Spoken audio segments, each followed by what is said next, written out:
How are you guys enjoying the series so far? Good.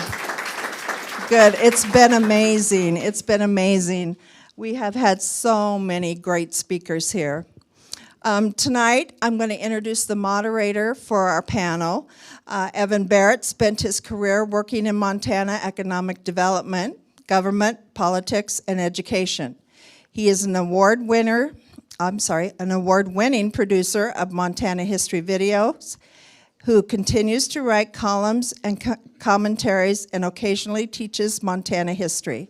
He is a historian of the 1972 Constitutional Convention and an executive committee member of the Constitutional Convention Celebration Committee.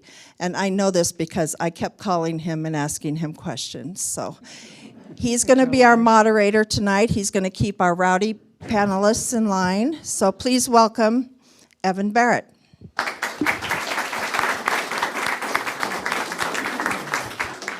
Thank you, and welcome to this important series, and hello to everyone here.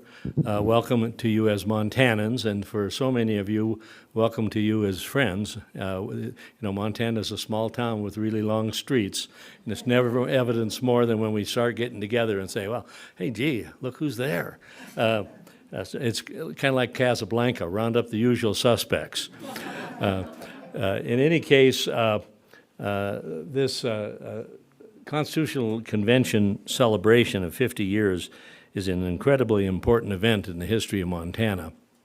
And the convention itself and the resulting constitution were essentially a watershed of change for Montana. We're not going to delve into all of that, but we have some special people here to present kind of a before and after look at the Constitution. You undoubtedly know them already.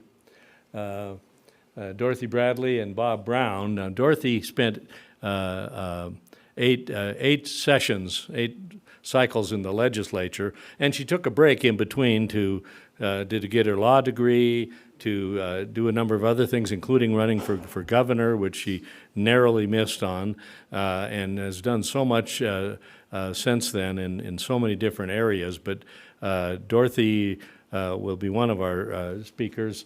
Bob Brown served 13 sessions in the legislature, and Dorothy was a candidate. One commonality here is I'm the only one of the three here that did not run for governor and lose. We have two extraordinarily distinguished people who are very qualified and just have so much to offer. And I'm proud to call them both friends, by the way. Now, their story begins in 1970 with Earth Day. Earth Day at MSU, the first Earth Day in 1970 was being put on. Dorothy'd come home from Colorado where she'd gotten her degree, and her dad had run one of the liberal arts or the arts and sciences department down there for MSU. She came back and started mixing with people about Earth Day, and one of the people there was Bob Brown, and he was the MSU student body president. And so they got together and mixed it up on Earth Day on a lot of stuff and ended up deciding that maybe this is a good time to run for the legislature. So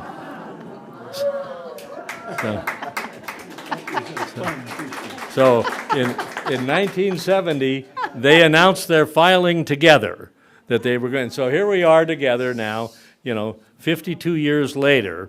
They announced that filing. She is a Democrat in Bozeman. In Gallatin County, he is a Republican in the Flathead, but they had a lot in common, which was a lot of dedication to public service and to the environment and the quality of life in Montana. Now, I didn't want to leave it like that, so I thought maybe we'd say, well, what the moderator looked like back then.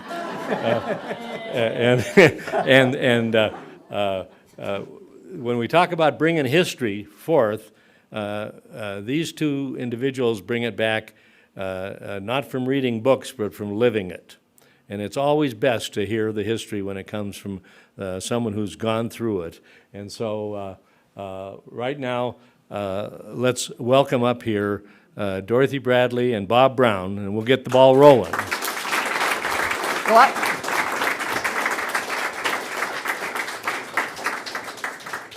And by the way, Over there. I was asked to run for office once, not for governor. And the only and the only thing I told him was the only thing I wanted to run for was cover.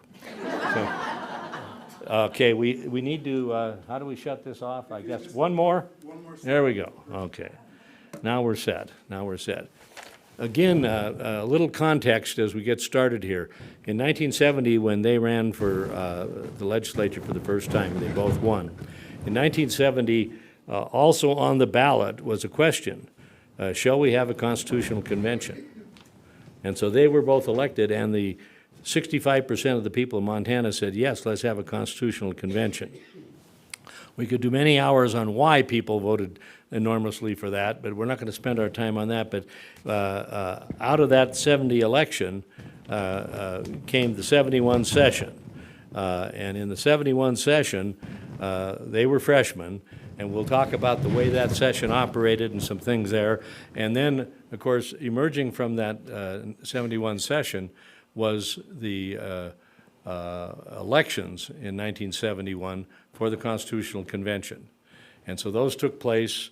The actual election was in November. People ran for it. Over 550 people decided they would run for the delegate. Astounding number of people ran. And by the way, none of them could be sitting legislators or office holders of any kind. Okay, and so the election then that took place in November, and in 1972, a few months later, the convention was held. And of course, when that was finished, it went on the ballot in June of 1972. And we might address why it came on in June, but it passed and was approved, and the courts approved it. And when they came back in 1973, they had a new constitution. And they had the job as legislators who had operated once under the old Constitution to not only operate under the new Constitution, but to figure out how to implement it, because constitutional language is usually supposed to be very broad and a sense of direction for where we should go, and the specifics have to be laid on it by the legislature. These are the guys that were doing that. So let me first ask Dorothy if you wouldn't mind reflecting a little bit upon when you came in '73, when it was all over. The convention was over, the Constitution was in place, and you were faced with implementation. What would you say was one of the things that jumped out at you as being kind of important to implement, and an interesting bit of history? There's so much here to package into a short period of time. I just want to thank you for being here. I've promised myself up here I will try to be short because we would love your questions.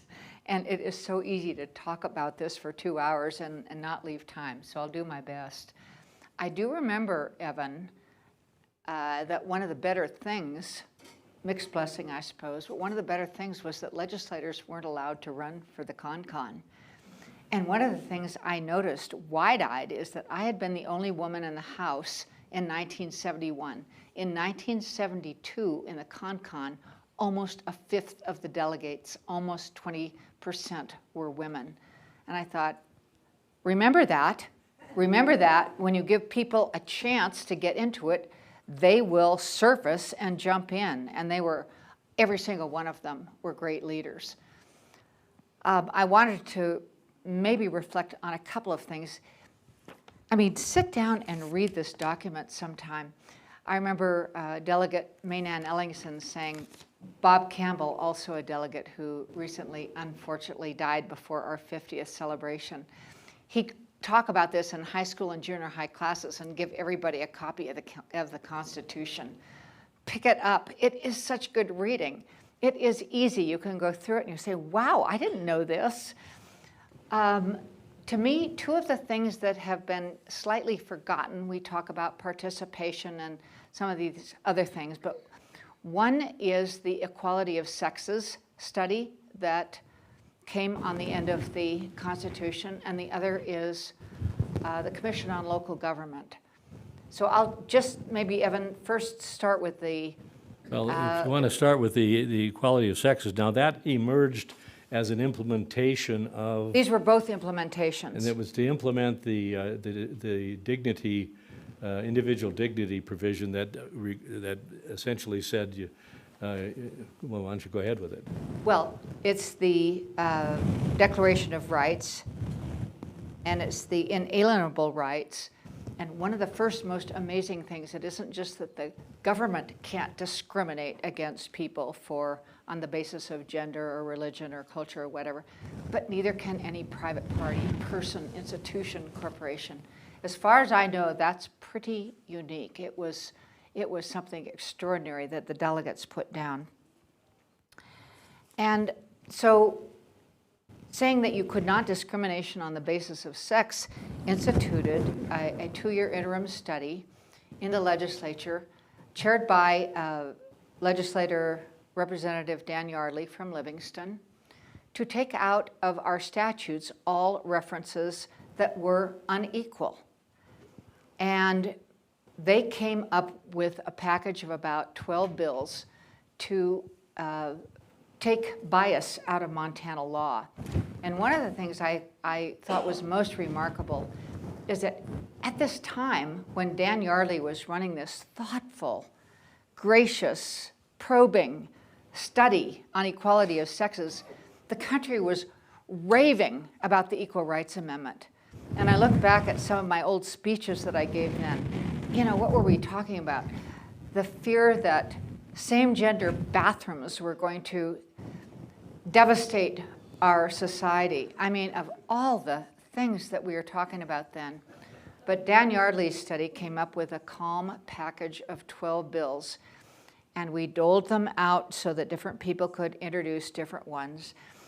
And a couple of the ones that I thought were wonderful because they have such great stories. One is no discrimination when you grant credit. Pat Regan, who was a senator from Billings, who was front and center in all of these debates, said, well, we need this because when my husband went to get a loan from the bank, he got his loan free and easy. When I went, they required that my husband be a co-signer.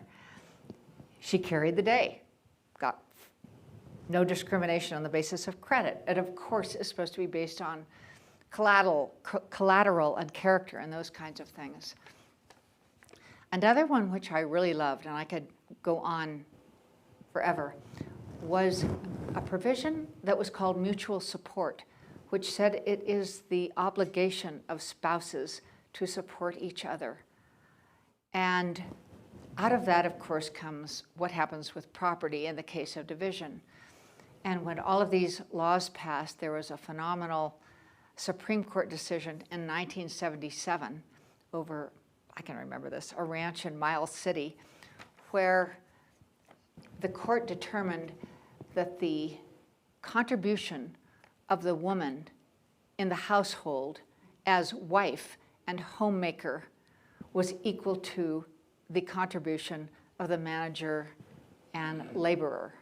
I mean, just totally turned around everybody's thoughts in Montana, adding so much dignity to the person in the household. I thought that was particularly lovely. And then there were some other really fun ones. I always thought it was really entertaining that one of the laws was, okay, if you're going to penalize prostitutes, you have to penalize the patron of the prostitutes. And then I was given the most easy one of all, which said, well, barbers are allowed to cut women's hair, so why aren't beauticians allowed to cut men's hair? And I was given this one, so everybody thought, poor Dorothy, we don't want her to be a lightning rod of some of these things. I was 25 by then. And mine was the only one to fail. Because if you assessed the legislature, there were about 95 men there who all had barbers. And so it went down when we had the first debate, but happily it came back. Those were amazing times. I just reiterate, Dan Yardley adding dignity to this whole discussion. Montana never went to the horrible, shrill fighting mood that seemed to accompany the debates of the Equal Rights Amendment. Yeah. Bob, when you think about the 71 session, it operated under what I guess we'd say, the old rules. Can you describe those somewhat? Because they're pretty darn secretive. Yeah, probably the best way to describe them would be to illustrate them with a couple of examples. And the 1971 legislative session was under the 1889 Constitution, and it had something like 25,000 words in it. And the one that replaced it, the 1972 Constitution, has a little over 12,000 words, so it's roughly half the size. And so the 1889 Constitution was very prescriptive in terms of outlining in a detailed way what the Board of Examiners was supposed to do, and how state property was supposed to be divested, and how the different boards and bureaus and so on appointed by the government were essentially independent entities. And they didn't have to meet, and if they did, they didn't have to schedule their meetings publicly, anything like that. And yet if you read it, if you read the document, you see a lot of the United States Constitution in it. You know, there are a lot of wonderful rights that are set forth in the Constitution, but sometimes when you just leave out one or two, like the Soviet Constitution, the Russian Constitution, reads pretty well. But there's one provision it doesn't have, and that's the right to a speedy trial. So you can be in the gulag over in Russia, you know, being held to go on trial indefinitely. So what good are the other rights when that provision isn't taken care of? And in the case of the Montana legislature, Evan mentioned it was secretive, and it really was. I don't think we even especially realized that at the time when Dorothy and I got there, we kind of taken under the wing of older, more experienced legislators. She mentioned Dan Yardley, and he was a jewel of a guy, and I knew him well too. I've got a great Dan Yardley story to tell, we don't have time.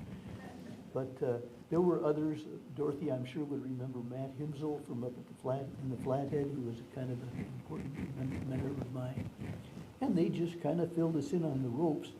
Then there was no, now, for new legislators, they're elected in November, they come over to Helena and they have an organizational caucus. All the legislators decide who the party leaders will be, the brand new ones as well as the experienced ones. And then usually, right along toward the end of that caucus, they'll set aside a couple of days for the newcomers to kind of get oriented on how the process works. And it'll be explained to them the difference between first reading, second reading, third reading. How the Legislative Services Division or the Legislative Council functions. Incidentally, the first director of that council, Diana Dowling, is here today. And we didn't get anything like that then. You know, you just kind of got dumped into the stream and you had to figure out what to do. And so when, I didn't personally experience this, but I remember Himsel telling me about it. Himsel was a member of the Ways and Means Committee in the House of Representatives. Yes? Turn your mic up a little bit, please. Let me get in here. Where did it go? Oh, there it is, right here. Oh, holy smokes. All those pearls of wisdom are just scattered all over the floor here. Well, I'm sorry. Well, anyway, I don't know how much of that you missed, but I'm not going to take up any of Dorothy's time. You know, we just had to learn catch as catch can, and I had a good mentor, and I know Dorothy did too. And I remember a story Himsel told me was that there was a legislator, I'm sure it wouldn't hurt to mention his name now, he's probably been dead for close to a half a century, by the name of Bill Gowen from Billings. And Bill was a kind of a colorful character, and he was the chairman of the Ways and Means Committee, and Himsel was a member of that committee. And he said the Republicans had caucused that day in the House. That means just the Republican members have went off behind closed doors and had a private meeting. And since tax bills that are in the Ways and Means Committee are frequently controversial, Bill Gowen just asked the caucus, he just went through them, and they reviewed all the bills in the caucus, and there were, I don't know, 10 or 12 of them or something, I think. And then when they had a meeting on adjournment that day, and so the Ways and Means Committee met, and Matt Himsel says that Bill had 2 stacks of bills on the committee table in front of him. And he said, well, boys, he said, this stack's not gonna pass, and this stack is. Now, how do you want to do this? Do you want to just do them one motion at a time for each of the stacks? Or do you want to go through the trouble of deliberating over each one when we all know how this is going to turn out? And that just illustrates, I think, how unopened the process was. Also, Dorothy and I know both experienced this. The committee chairmen, some of them were more autocratic than others. And so they'd tell the press corps, just ask the press corps to leave. I don't think they always did this, but depending on what was coming before the committee for executive action, they would ask the press corps to leave, and they'd ask anybody that was a member of the public or a lobbyist or anything to leave, but they didn't exclude everybody. They might have 2 or 3 lobbyists or people in the state bureaucracy or other that they thought might be useful in terms of accomplishing their purpose in the committee. So they'd let them stay in the room. Incredibly arbitrary. And then too, the committees sometimes, almost routinely, didn't notice the bills. So, a member of the press corps might think, well, it'd be interesting to catch the hearing on such and such a bill. Well, the committee chairman knew he was going to schedule a meeting, when he was, and he might pass the word around a little bit, and we're going to consider House Bill 256. It's pretty controversial, but there wasn't any rule that required that he make that public. So people who might be intensely interested in it wouldn't even know about the hearing. And we didn't seem to think much of that then. I guess we just thought, well, we're in a hurry and we think we know what we're doing and so on. So we neglected those things. I see Chuck Johnson back here, the lights in my old cataract eyes, and I can't recognize everybody in the room, but I know there are people here I know. And Chuck was a young reporter then, and he would know better than me about what I'm just talking about, because I'm sure he experienced some of it. So anyway, there's a provision in the Constitution, I guess I don't need to read it for you, but it's the right to know provision in the Constitution that makes it unconstitutional to not notice a committee hearing. It makes it unconstitutional to close the doors and only allow people to stay in the room that you want to if you're the committee chair. Now anybody can, the meetings have to be noticed, and anybody that wants to sit in on them has a constitutional right to do that. And that's just one of the provisions that opened the door, let in the sunlight in Montana state government that didn't exist until then. And it's a wonderfully important constitutional provision. Well, that particular provision, one of the things that was, I think sometimes that now 50 years out, we think things have always been the way they are. Notice for hearings. Hey, it's always been like that. It's been 50 years. Now, it took them, they had to sit and change their rules. And it wasn't without a lot of angst that some of those rules were changed. Yeah. When these guys first came, they just said, you're going to operate under our rules. Well, then the rules had to change, but there was a little angst about it. And so things have not always been notice of hearings. Not executive sessions did mean, well, we might just kick everybody out and then we'll vote and we'll tell you what we did later, maybe. Let me just say, I recall being given a job when I was a young fella. Would you do a voting record on the 1967 legislature? Everything was in a printed journal. There was no internet or any records like that. It was a journal, so you had to cut and paste it. And, I smelled so much rubber cement, I would think I was high all the time trying to put that all together. But putting these voting records together. But it was meaningless because on second reading, as you know, if you follow the legislature, most of the important activity occurs on second reading, right? And on second reading, amendments are made, and the bill is finally voted. And if it doesn't advance past that, it's pretty much dead. No votes were recorded, only voice votes. All in favor say aye. Aye, nay, ayes have it. That's it. No record. People couldn't tell who their legislator, how they were voting, or anything else. So we probably now take for granted all these wonderful openness things, but they weren't always there. And I think I may still have that rubber cemented voting record that meant nothing, but it was a real revelation to see that. One of the things that when every bit of the Constitution had to be implemented one way or the other. We had some really interesting, creative, new opportunities given to through the Constitution to local government. And Dorothy, would you chat a bit about that? Well, it's another piece of interesting history that seemed to have been buried with all the other discussions. And actually, there was a commission to look into the constitutional provisions and seek to implement them that to me was as amazing as the Equality of Sexes study that was chaired by Dan Yardley. Dale Harris was the executive director, and he was the director of the whole Constitutional Convention. In my mind, brilliant, maybe with occasional rough edges, but how he got that through, I'll never know. So they came up with their package.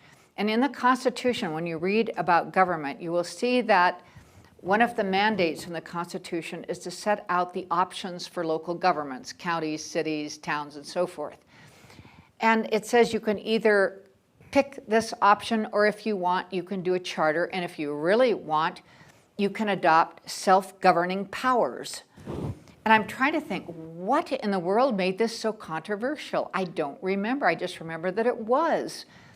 And it must have been the local governing powers, because when this first came up, and I remember wonderful Harold Gerke from Billings, who was so imbued with local governments and what they should do and could do, and he was trying to carry this huge package, and in comes this huge black box with black cloths thrown over that looked like a coffin, of course, and it was plopped on his desk. It covered his whole desk, and it said, "Bury local government reform," or something like that. I thought it was hilarious. I mean, so what? But he did not think so. He was so upset, I thought he was going to weep. And then they had to divide it up and bring it back piecemeal. Luckily for everybody, besides Dale Harris being involved, Dorothy Eck, my neighbor, who originally got me to run for the legislature and a con delegate, she was Tom Judge's special envoy for local government, and she ushered through all this change. She always said that the two things the League of Women cared the most about were open government and local government. And so it did go through. But it was really interesting. I mean, of all the things to create furor, you would have thought equality of sexes might do it, but it was local government reform. And I think there are so many options left there to this day for local government to do innovative things. I hope more of them look at their ability to do these things, because while legislators may mouth the jargon that the government closest to the people is the best government, they really like to regulate what local governments can do instead of just trusting the people. Get out there, people, and do it on your own. That's what I say. Yeah, I think that I always look at legislators that once they start serving, and the government that's close, trust the government's closest to people. And by the way, that's us. And it's not your local government. We will prescribe narrowly what they can do. Now, in that local government arena, there were self-governing powers, there were charters. Those were all new possible forms of government that kind of frightened legislators, I believe. If you adopted your home rule or your local governing powers, then what that would opt you into was a situation where you would do everything except what the legislature specifically denied. If you just did general powers, you would be doing what the legislature gave you powers to do. It was quite a different slant, and it's been discussed for decades as different options for local government. But we have it in Montana, and I hope more of these local leaders, I hope more of them pursue it. Well, speaking of decades, the Constitution required every local government to select a form of government for itself and to write a charter in some form for itself. And then there was every 10 years. Every 10 years you review it. Every 10 years, you've all gone through it. Your local government has to say, do you want us to review ours? Are you happy with what we're doing? Or do you want us to look at changing it? And I don't know what the track record on that is, but that review also, let me just say, is echoed a little bit in the Constitution by something that one delegate said to me. We always thought this was such a wonderful idea when we did it, and now I wonder sometimes, which was a provision that says every 20 years, the people of Montana are presented with a question, would you like to have another constitutional convention? And so we've had a vote on that in 1990, in 2010, and we'll have another vote on that in 2030.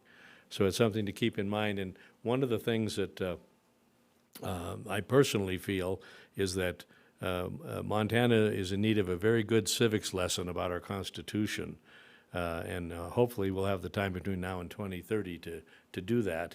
Bob, on this voting situation where they didn't vote on second reading, that raised some controversy sometimes, didn't it? Yeah, and it's one of my favorite stories, and you know that. Dorothy's heard this from me before, too. In fact, she was there when it happened, and she and I are probably a couple of the only people left that would have any recollection of this.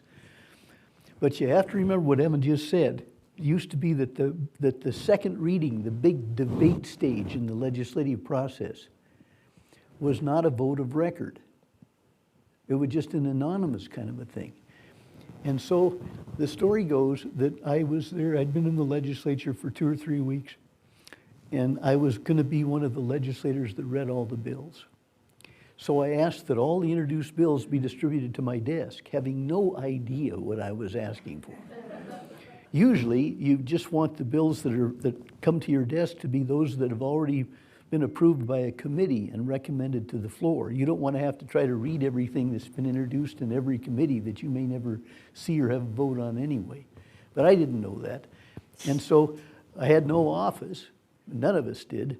So your only office was your desk on the floor or the coffee table in your motel room or something. So I'd come over to the House chamber pretty early in the morning, and I was just baffled. I thought, am I the only guy around here that can't seem to read these bills? And they were written in legalese, you know, so it would be amending section so-and-so and so-and-so and so-and-so and repealing section such and so on.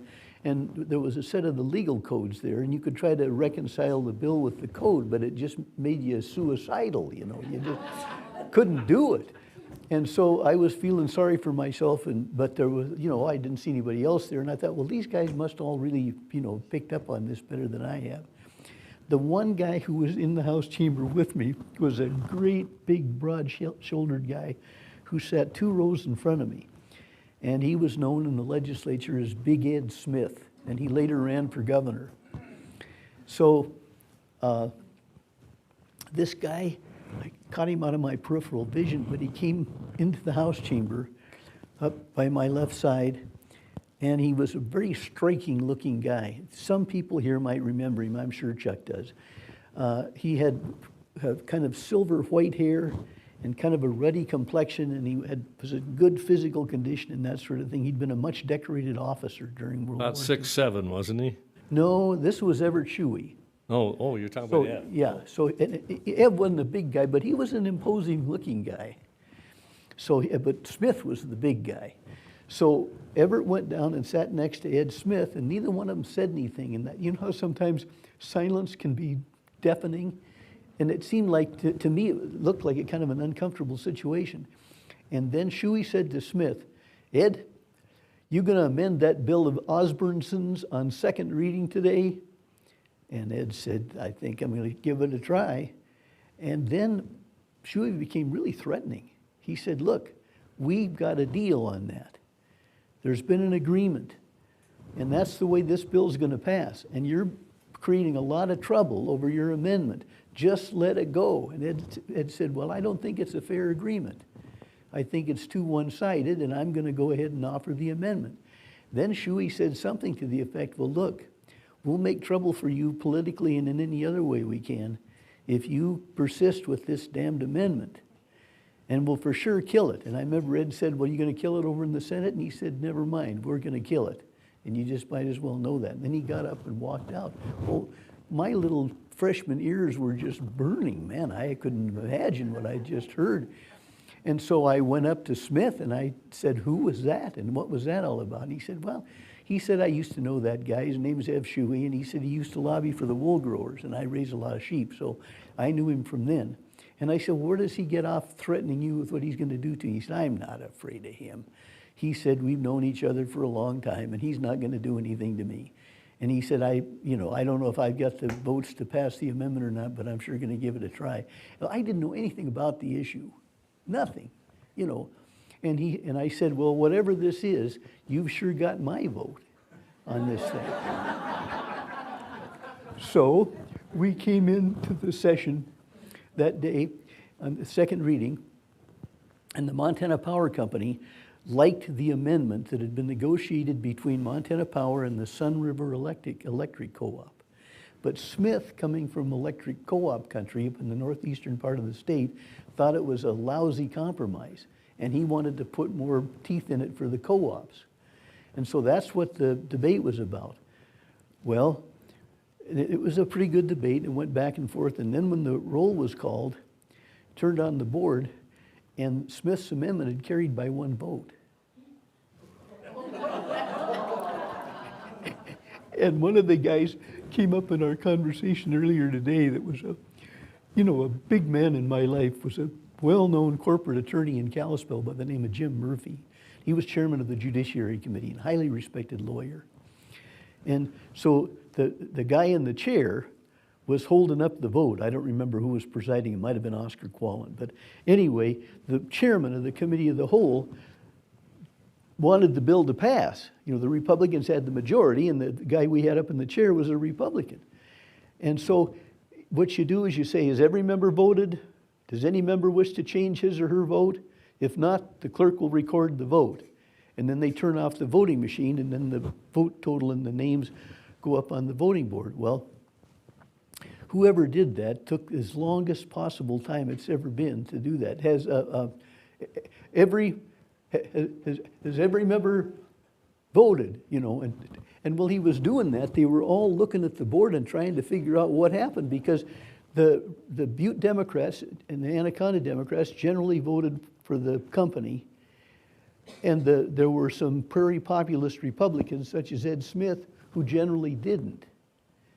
But nobody counted on me. And so anyway, they figured out who it was, and Murphy sat 2 or 3 seats down from me on the aisle. And he got up behind his chair, and he was kind of moving behind the chairs, and he got down to me, and I was almost at the end of the line. Uh-oh. Okay. Am I still coming through? Yeah. And he said, Bobby, change your vote. Change your vote. And I said, I'm not going to change my vote, Jim, and I've got my reasons. Well, he couldn't hardly believe it, and so he goes back to his seat, and Oscar closed the board, and that's the way it stood. Well, there was, consternation on the floor. They couldn't believe what had happened, but they knew what had happened. But what I've got to say that's the kind of the punchline to this story is that when the vote was taken and it was still up on the board. And that's a temporary thing. It's on the board, but they don't record it. But they snapped off the machine, and then it comes on the board with the red lights and green lights behind the different names and so on. There was a big flash in the back of the Senate gallery. Somebody with a big old camera with a big old flash outfit took a picture of the board before it was turned off. Because like Evan said, they didn't leave it on forever. And so then Jim Lucas, who again was one of the people who was a big man in my life, just died here not long ago, and he was really a great guy. He was Speaker of the House. Jim jumped up on the rostrum, and he could see there was a guy that had taken a picture of the voting board, and of course he knew that was not supposed to be a matter of record. So he yelled at the sergeant-at-arms to catch that guy. Well, the guy was later a delegate to the Constitutional Convention. His name was Rod Hansen. And he was elected to delegate to the Constitutional Convention, but he was a lobbyist for the rural electric co-ops then. So Rod got the picture and scampered out of the back of the gallery with the sergeant-at-arms in hot pursuit. But Hansen outran him, got out of the Capitol building. And so that became news. I mean, the vote became news. The guy that got a hold of it to begin with, I think Rod gave the story to, but it spread all over the place, was Clyde Jarvis, who some of you may remember. And he was the Farmers Union Rural Electric Co-op commentator on the radio. He had a program called Featuring the Facts. And so that, of course, made Clyde's radio program the next day for sure. But what happened was, and this didn't include me, but somehow or other the word got around to not fight the bill on third reading. That's the reading after second reading. I just told you about the debate stage. There's a vote at the end of the debate stage. That's called second reading. And then there's a 24-hour period. Most states don't have it. Most states at the end of the debate, that's the final vote. But Montana is one of a handful, I think, that doesn't have third reading. And it was explained to me that's because the company wanted to be able to, if something got away from them on second reading, they'd have another day to turn it around again. And so anyway, it was a green board on third reading. And nobody clued me in on it. I just voted the way I had on second reading, but the word must have gotten around among the people who voted against it to vote for it. And it got over to the Senate, and they didn't even monkey around with it very much because some people kind of got burned by how it happened in the House. So it pretty much passed the way Ed Smith amended it, and it remains. It's still on the books, I think. It virtually hasn't changed. So anyway, there's a provision in the Constitution that was enacted essentially in response to that, and it says every vote of each member of the legislature on each substantive question in the legislature in any committee or in committee of the whole shall be recorded and made public. So that means that in the 72 Constitution, all the votes in the committee, remember Bill Goen said, which stack do you want? How do you want to take them? Nobody was on record. You know, I mean, you wouldn't be, especially if they just voted by stack. Well, now you've got to have a motion, and you've got to have a second, and you've got to have discussion in the committee, and anybody in the public can come in and see to make sure that's true. And then when the vote's taken in the standing committee, taxation committee, agriculture committee, whatever, that's a matter of record, a public record. You can go back for a dozen legislative sessions and look that up and find out who voted how on such and such a bill in the local government committee. From there, if it's referred favorably, it goes to the floor, and then the floor vote is also a vote of record. So Rod Hansen doesn't have to stand in the back of the gallery anymore. Or be chased. Yeah, or get chased out of the Capitol building, yeah. So anyway, that was a huge kind of a thing. I don't think Dorothy and I even hardly realized the significance of that until we experienced what it was like to not have that provision in the Constitution. Well, we want to thank you. That I love that. So I can see Rod running out there, and he ran right to the Constitutional Convention. It is time for us to try to do some questions. But let me do two things before we get to questions. One is to make a comment about the dominance of the Anaconda Company and those powerful interests. Back in the old day, before there was anything on the internet, there wasn't an internet, printed bills only. And in the original printed bills, there were 5 printed bills of every bill when it started out. And one would go to the House, and one would go to the Senate, and one would go to the this place or that place, and they were checking, and they had a new person come into the legislative council, and they said, well, we can't figure out where the fifth copy goes. There were 5 copies, and they knew where 4 of them went. And they said, where in the hell do those bills go? Where's that going? They did a really depth research thing, and they found out that the last copy of every bill went to the 6th floor of the Placer Hotel, where the Anaconda Company had its offices and its bill writers. So when you talk about copper collar, now, let me ask one thing, and we'll be quick about it. There were 3 sidebar issues when they voted for the Constitution. 2 of them failed, unicameral legislature and the death penalty.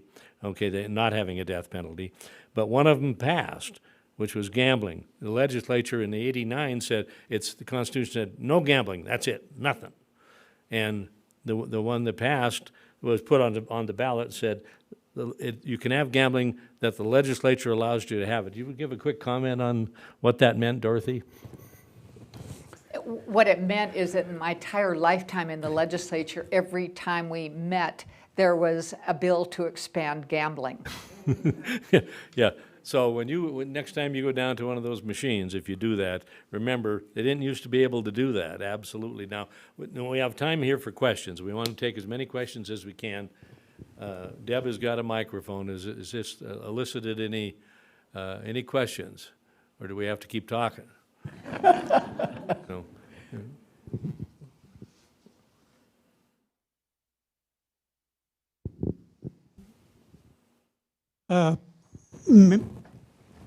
Maybe the most obvious question, Name? Steve, oh, okay, Steve Shirley. Hello, folks. And I think the question on everyone's mind is, Bob, are you wearing the same glasses frames today that you were? No.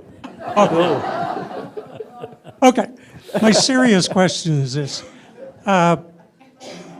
Looking back, say in the immediate years after the Constitution was passed, were there ever any times when you thought, I wish, well, let me back up just a little bit. We've heard a lot of praise for the new Constitution, that it's a big improvement over the old one, so on and so forth. And I was just wondering if there were ever any times that you were thinking when you were in the legislature, for example, boy, I wish the delegates in the Constitutional Convention had done this differently or had a better idea. It's a very good document, but it could have been better. Well, Steve, there were, I didn't really have strong feelings about that. I was actually kind of overwhelmed by the whole process of having to implement all the provisions of the new Constitution in what we called the recodification process, where we recodified got rid of all the stuff that was obsolete and put in the new stuff and that sort of thing. And then in years to come, that actually continued for several sessions off and on before it was completed. But I'll tell you, probably the most controversial provision in the Constitution was the constitutional right to a clean and healthful environment. And especially the companies that were involved in mining, but even sometimes some of the farmers and ranchers and so on, really objected to that. And also the fact, and Dorothy would know more about this than me, but I think it was eventually decided that that's self-executing. So you wouldn't necessarily have to go to court and prove in a specific instance why something was in violation of a clean and healthful environment. I never have thought the legislature or the delegates fell short, Steve, ever. I only wished that the legislature borrowed more from them about their modus operandi, about how they ran their show, which was so nonpartisan and so fair and so thoughtful that that's the only reason it passed. We're the only state in this era who's passed a new constitution. And honestly, I think the legislature could run the system in exactly the same way. They have never chosen to, and I sometimes think they would just rather fight. Yeah. In fact, I think what you might mean to... The camaraderie of the alphabetical seating rather than party seating led to the situation, the camaraderie was such that all 100 delegates signed the Constitution, even those who actually ended up opposing it. There were 8 or 9 that opposed it, but they signed it because they all worked on it together. That is what emerged from that process that they had, which may be worth emulating for sure. Yeah, the idea of alphabetical seating, I think we all think was really a great idea, but it's so hard to break down tradition, you know. It's like the National League and the American League. You got the Republicans that sit on one side of the aisle and the Democrats sit on the other side of the aisle, and it's unthinkable to most people that you wouldn't do it that way. And yet the CON managed to get good cooperation across the party lines, because soon after they convened, nobody remembered who the heck anybody else was. You know, I mean, they might know, well, yeah, Charlie, my seatmate, I guess was elected as a Republican or something, but they paid almost no attention to that. And that's probably attributable more to the leadership of a guy named Leo Graybill, who was the president of the CON, than any other one individual, I think.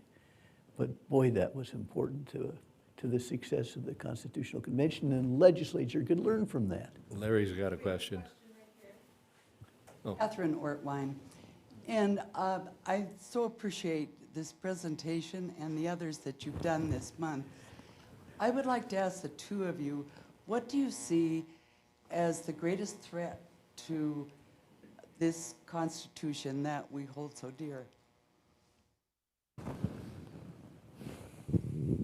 Well, I think the greatest threat is the hints you get out there in the political wind every now and then that there is interest in either amending it, in my way of thinking wrongfully, or having another convention. I think there's pretty good safeguards about having another convention, both with the number of delegates that have to vote for it and running it by the Montana people. And, you know, frankly, right now, I think there might be an effort to gut the right of privacy on the issue of choice. Yeah. I've heard the same thing. And then it's never been very popular among the, frankly, sort of the far right element. And one of the members of the legislature now recently described our Constitution as a filthy socialist rag.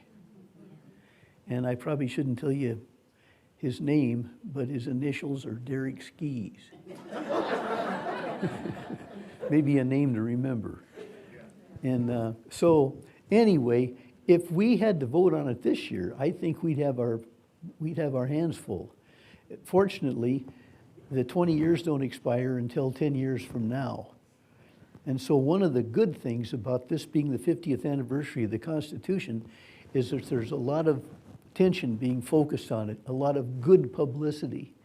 And hopefully people will kind of go away, especially in foreign people, to realize what a beautiful and inspired document we have. And I belong to a book club, and I recommended that a book we read is a short read, you know, I bet it's only 12,000 words long, but we read the Montana Constitution. Mm-hmm. Let me quickly... people to do that. It is, as Dorothy mentioned, it's not real tough reading. It's pretty plain and pretty clear, and it's only 12,000 and some words long. People ought to read it. And we all ought to encourage our friends to do that. Let me quickly give you my answer to that question, because I don't see anything in the Constitution that is a threat to cause it to go down, for example. What I do see is the lack of knowledge of what's in the Constitution is the biggest threat for us in this state, which is why we need to educate people and get them to read it, because when you ask people to read it and you ask them point by point by point by point and you go through it, there's no negatives in there for most people. So the lack of knowledge is the biggest problem. Larry? Larry Pettit. My question is similar to the previous one, and I apologize if it's duplicative, but what concerns me about the future is we all know that Montana is changing very significantly politically, moving farther and farther to the right, and more the legislature reflects that. This last legislative session had acted like they had no regard at all for the Constitution. And as a result now, we have a whole spate of litigation challenging the constitutionality of mistakes. They weren't mistakes, deliberate actions of the legislature that were thumbing their nose at the Constitution. What concerns me is there's no indication that the overall political culture is going to reverse or revert to the Enlightenment that we had in the 1970s. And so much of the movement to the right is a result of the kinds of people moving into Montana, some of whom are seeking a white Christian readout where they don't have to worry about diversity and the other constraints of civilization. And so my concern is the way things are now, we're going to continue to have legislators who thumb their nose at the Constitution and see how far they can go in violating it without being called on it, and that the voting public is no longer receptive to the kinds of things in the Constitution that makes us all so proud of it. And we're reaching that day where, people often say about national politics, if you submitted all the Bill of Rights to a referendum, they'd all go down. And I suspect that in Montana right now, if you submit the Bill of Rights and the Constitution to a plebiscite, they would go down too. So my concern is, what the hell do we do to recognize the rough road ahead in protecting and preserving this Constitution? How do we organize it? Education is one thing, but education, it only takes with certain people. Some people already have their mind made up, and they're not going to listen to you. So where do we go from here? Well, Larry, I know Dorothy's given this more thought than I have, so I'm going to defer to her on that. Evan. We are actually, we have a half hour after we shut the cameras off to answer that question because it'll take that long to really, if you talk about getting organized, it's all kinds of, it's like any other campaign for either an office holder or an initiative, and it's going to take an awful lot of work to elevate things. Right now, I think you guys shut your cameras off, or do you, at 4:30 or at 5:30? So we're pretty much at the end of the formal, official, filmed version of this thing.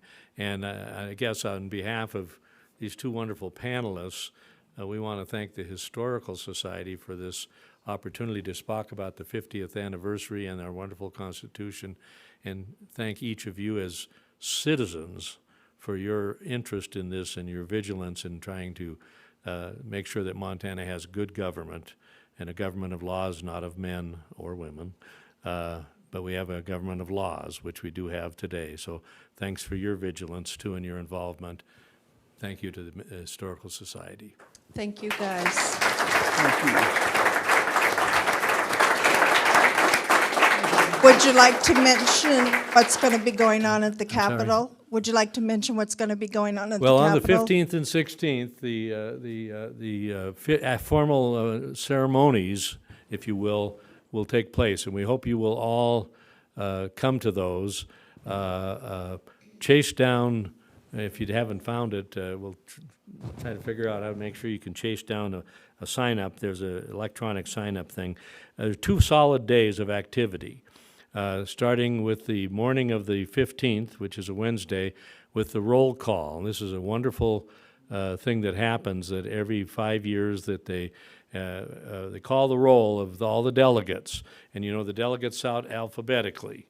And so it starts over here with Mags Osheim, starts with 2 A's, you know, and it goes all the way to the back, and to Woodmansey, Bob Woodmansey. And so they call the roll, and there are 10 living delegates still around, 9 of whom will be here, and they will answer the roll call. And if the name is called for someone who's not here, we are hopeful that some member of their family or from their community will be there to answer the roll call, and they all have an opportunity to say a few words. So that's the kind of celebratory kind of sense of history start to this. Of course, it followed that morning session with there's 2 noon lunches in the rotunda. The first one features Governor Brian Schweitzer speaking on issues, constitutional issues, followed by Native American singing and dancing. And then in the afternoon, we have 2 panels, one on how the Constitution came about, and I think the second one is the right to know one on the first day. So there's 2 panel discussions. At the conclusion, the folks at the Historical Society are hosting at 5:15 or so, are hosting a reception here with hors d'oeuvres and a cash bar, but hors d'oeuvres, so we can all mix and talk to each other and talk to the delegates and whoever's there. The next day, we have a little private dinner for the delegates and their families later in the evening, where we'll recognize some of those who have passed. But then the next day, we start in again, and there's a full day of panels. There's 5 more panels. There's 7 total panel discussions with really, really good folks on those panels. There'll be well worth sitting on a lot of that and talking about the Constitution and what it means. Another luncheon in the rotunda. That luncheon features Denise Juneau and someone from Fort Peck, I can't remember the name right now, who will be talking about the Native American interface with the Constitution. At the concluding small panel is former Governor Bullock and former Governor Roscoe. Roscoe. We got Roscoe. We got Roscoe and Mark and Steve will be there with Maine Ann Ellingson, the youngest delegate. And by the way, she says still the youngest delegate. And she's they'll have a dialogue between the 3 of them about what the future might portend. And that's kind of the wrap-up session. So it's a wonderful ceremony. Please try to find a way. I think the Historical Society has a posting where you can get in a link that you can go in and register. We'd like to know how many people are going to be there. But it's going to be a wonderful ceremony. And then it's only the beginning, but That's June 15th and 16th. And this pretty much wraps up our season, so this is a great ending for our season of public programs on Thursday night. We'll start them again in September. However, in June, I do have a couple of special ones coming up. June 23rd, we'll have John N. McLean coming in and talking about the book that he wrote called Home Waters.